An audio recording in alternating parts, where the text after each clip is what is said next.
একদমই। তাহসিন, এই যেটি বলছিলেন তারেক রহমানের স্ট্যাটাস দেয়াটা, সেখানে তিনি বলেছিলেন যে তার ব্যক্তির সিদ্ধান্ত নেওয়ার সুযোগ নেই, দলীয় ব্যাপার রয়েছে, দেশের বিষয় রয়েছে, ভয় পাচ্ছে এই বিষয়টি নিয়ে জামাতের যিনি প্রতিনিধি রয়েছে। এনসিপি তেমন কি দেখছে এই বিষয়টিকে নিয়ে? আন্তরিকভাবে ধন্যবাদ জানাচ্ছি যারা আমাকে শুনছেন।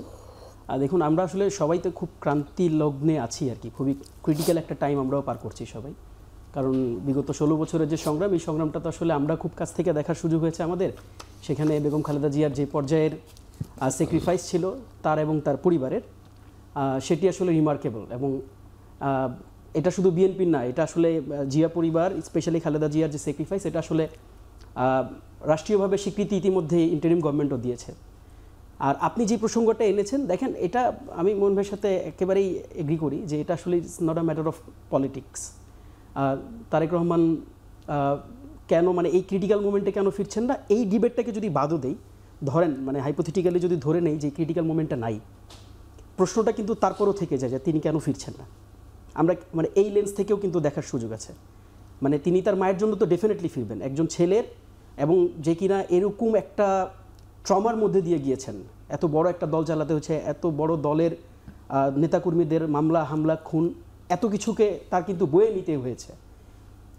এই পুরো অ্যাঙ্গেলটাকে যদি একটু বাদ দিয়ে আপনি রাষ্ট্র থেকে বলা হচ্ছে কিন্তু তার ফিরতে কোনো বাধা নেই, একভাবে বলছে ট্রাভেল পাস তিনি এখনো চাননি। সেটাই আমি বলতাম আপনাকে যে দেখেন, রাষ্ট্র বলছে কোনো বাধা নেই, আবার তিনি যে স্ট্যাটাসটা দিয়েছেন সেখানে তিনি বেশ কিছু ইন্ডিকেশন আছে, কিন্তু সেখানে এই ইন্ডিকেশনগুলো কিন্তু খুব অ্যালার্মিং। ধরেন 5 আগস্ট হলো, আমরা 5 আগস্টের কিন্তু একটা অন্যতম অভিপ্রায়, এটা কি শুধুমাত্র আপনি এই দেশীয় ফ্যাসিবাদ থেকে মুক্ত হবেন, এটাই কি ছিল শুধুমাত্র? It's not that.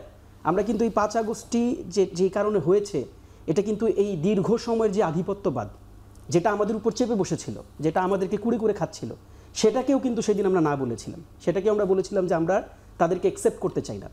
তাহলে এই ক্ল্যারিটিটা দেখেন, আমি যদি আপনাকে একটু এভাবে করে বলি যে তারেক রহমানের পপুলারিটি কি কম আছে? নাই তো।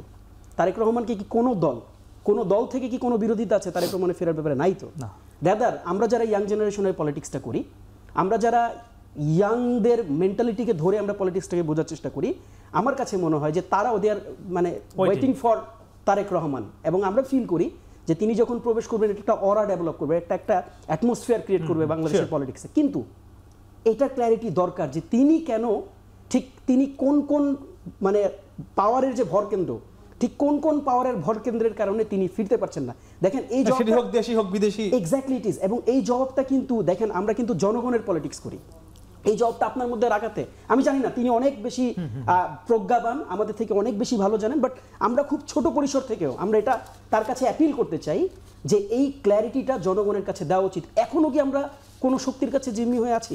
এখনও কি এরকম একজন বর্ষিয়ান নেতা, যার গণতন্ত্রের প্রতি এত মায়া রয়েছে, দেশের প্রতি এত স্যাক্রিফাইস রয়েছে, এরকম একজন বর্ষিয়ান নেতা তার দেশে ফিরতে পারবেন না? এরকম কোনো ক্রিটিক্যালিটি কি এখনো আমার এই রাষ্ট্রে রয়েছে কিনা? এটা যদি উনি ক্লিয়ারিটি না দেন, তাহলে আমরা কার কাছে ক্লিয়ারিটি চাবো? একদমই।